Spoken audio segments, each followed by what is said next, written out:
Hi, welcome to Godman on Leadership. On this episode, I will be discussing the essential qualities of a great leader. The essential qualities of a great leader. I know oftentimes people wonder what makes a great leader. What's the DNA of a great leader? What should I focus on if I really want to live out great leadership? I want to be a great leader. Those are the things I'll be discussing, and I'm going to make this in the first part of the series. I'm going to just keep it to like 2 or 3 of those qualities, and I'm going to continue in the next episode. I believe that as you connect with the things that I'm discussing, what will happen is that certain traits in you that may be dormant or that you may not be giving priority attention to will start to come out, because now you become aware of the things that make for a great leadership. And these are things that you already have. These are things that you may not be aware that you can pull off. But as you join me and as you continue to think through everything that I will share, I know that these traits will start to manifest and come out from within you. The first one I want to discuss is that leaders initiate change. Leaders initiate change. It means that leaders are often dissatisfied with status quo. Status quo is how things have been. The one essential quality of a great leader is that dissatisfaction with status quo. You cannot lead except you are not willing to, comply or just go along the grain of what has been happening. A leader is the one that says something can be done better. There's a better way to see this. There's a better idea with this. There's something new that we can bring to the horizon so that everybody will see it and catch it, and then because you are the one that initiated it, you can start to move people and move things forward. So leaders bring other people into newness, into new ways of life, new ways of doing things. So they are able to see things broadly, and they just don't want to stay with status quo. So unlike an organization, unlike managers are employed to maintain certain status quos, level of efficiency, certain level of getting a quality standard at a particular level. But a leader is the one that will say, fine, we have established this standard. We have a great way of doing things, but there are many other things we can do that will connect with what we're doing and make us either develop a breadth of, something greater in what we do, or it will take us global or increase our level of influence in what we do.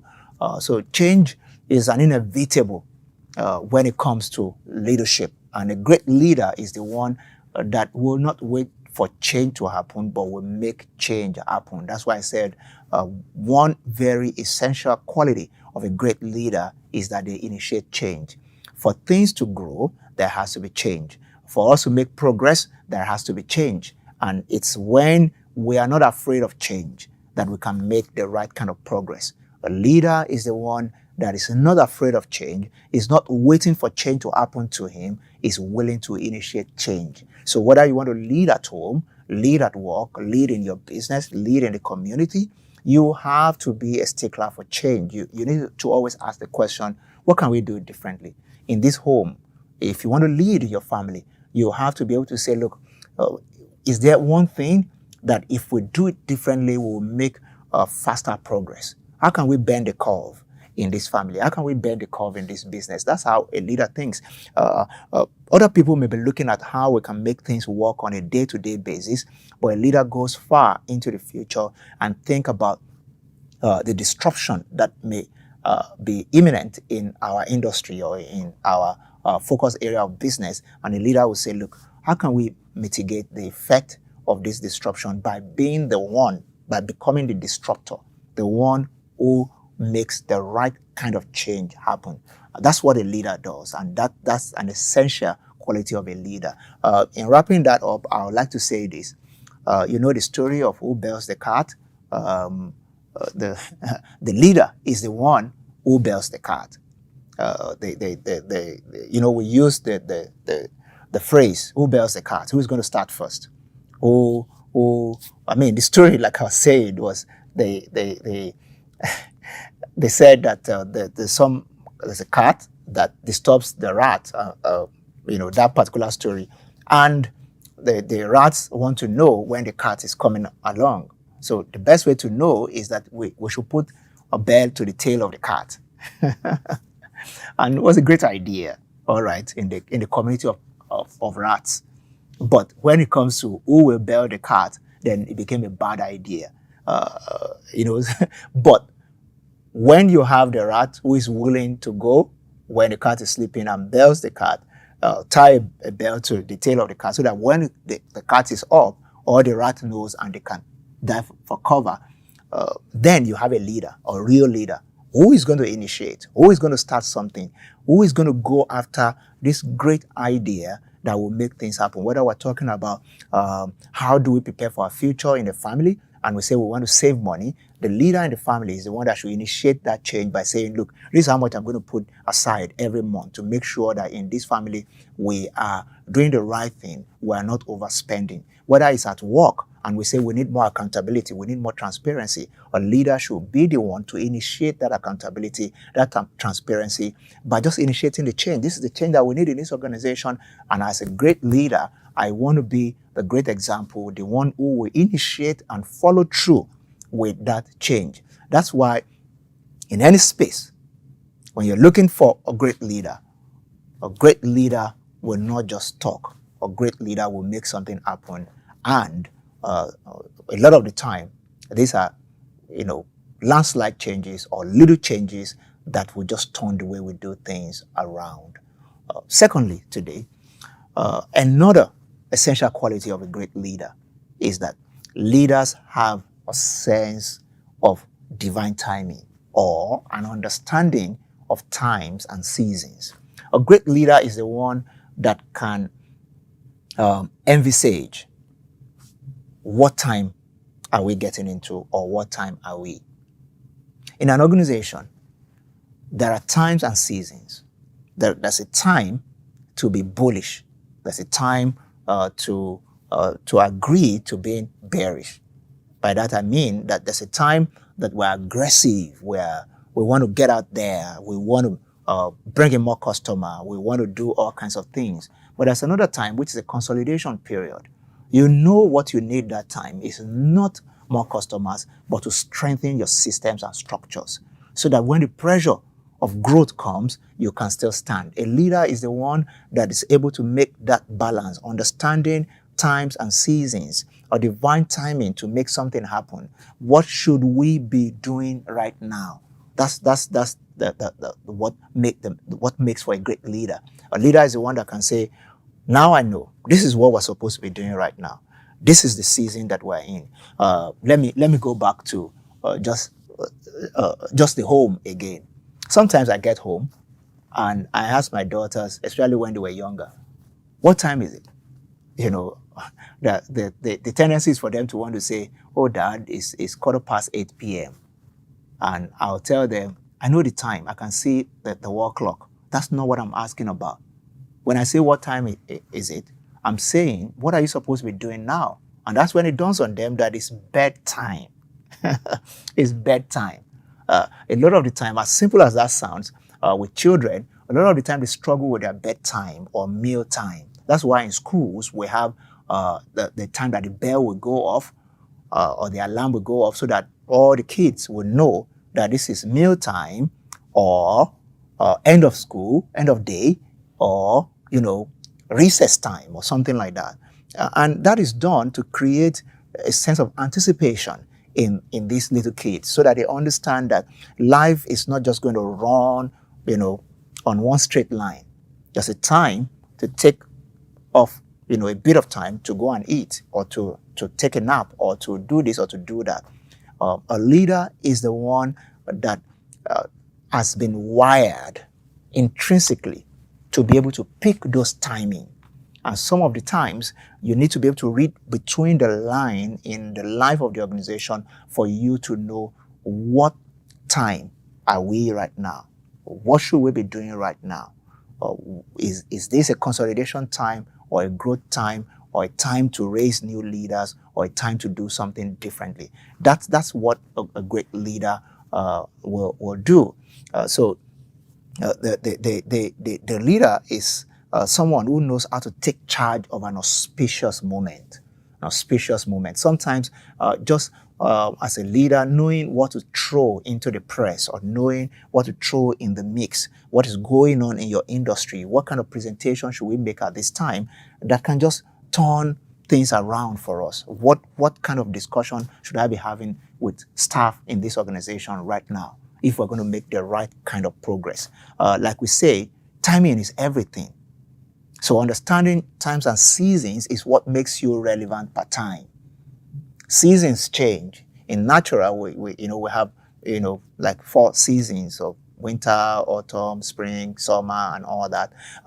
And at the different times, there are things that you have to do differently. You can't dress for summer in winter. You may find yourself in accident and emergency ward in the hospital if you do that, because there's specific kind of dressing that you take on for particular times.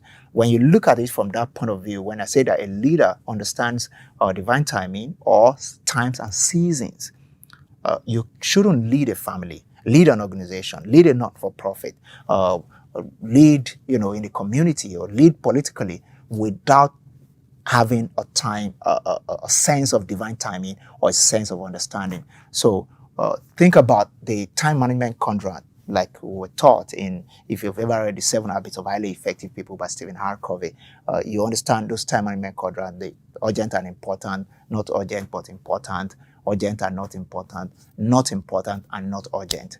A leader understands that time management quadrant, but it's not boxed in that because it doesn't see time only as chronological, which is what is called chronos. It sees time also as kairos, which is auspicious moments or seasons. So timing transcends just 6 o'clock or 12 noon and all that. It's what are we? What time are we? Like I said, for kids, is this bedtime or meal time?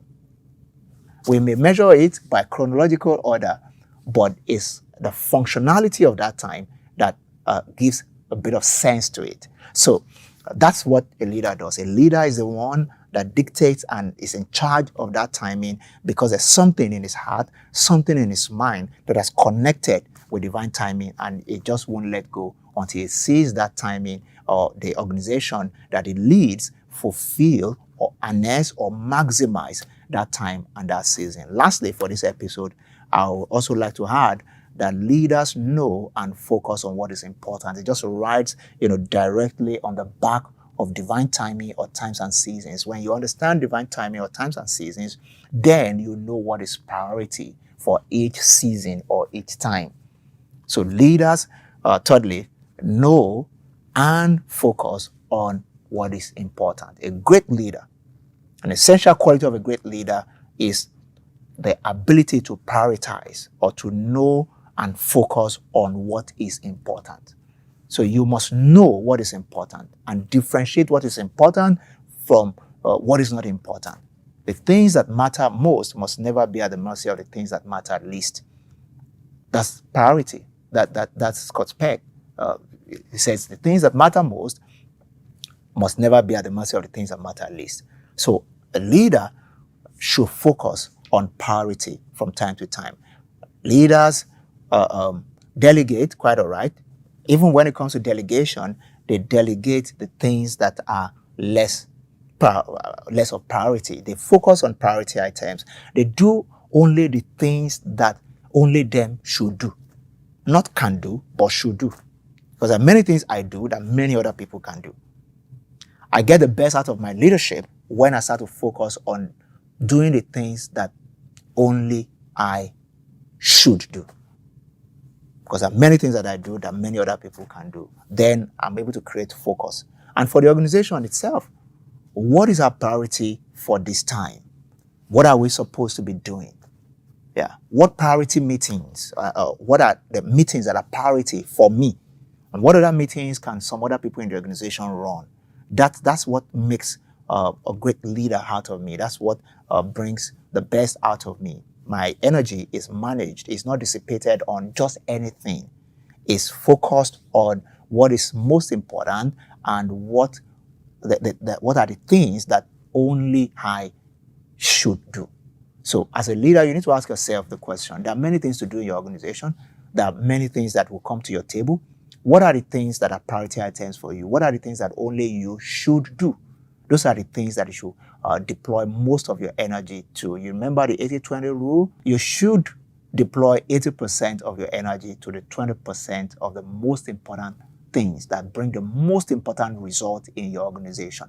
What are the 20% things? Have you identified them that will bring on, 80% of the result of your organization? That's what a leader should deploy more energy into. So when you understand that great leaders know and focus on what is important, you should understand that it presupposes that when you know and focus on what is important, it helps energy management.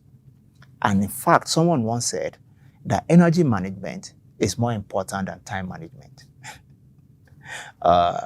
When you manage your energy and deploy your energy on the most important things, at the end of the day, you will realize that you have invested your time wisely. That's what I'm trying to say.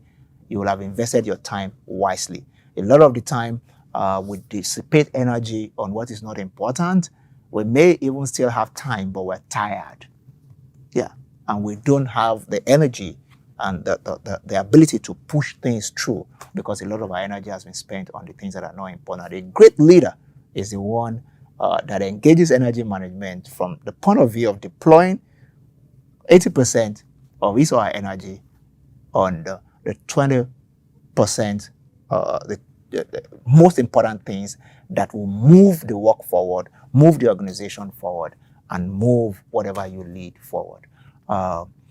It's been a joy having the opportunity to inspire you and speak into your life today.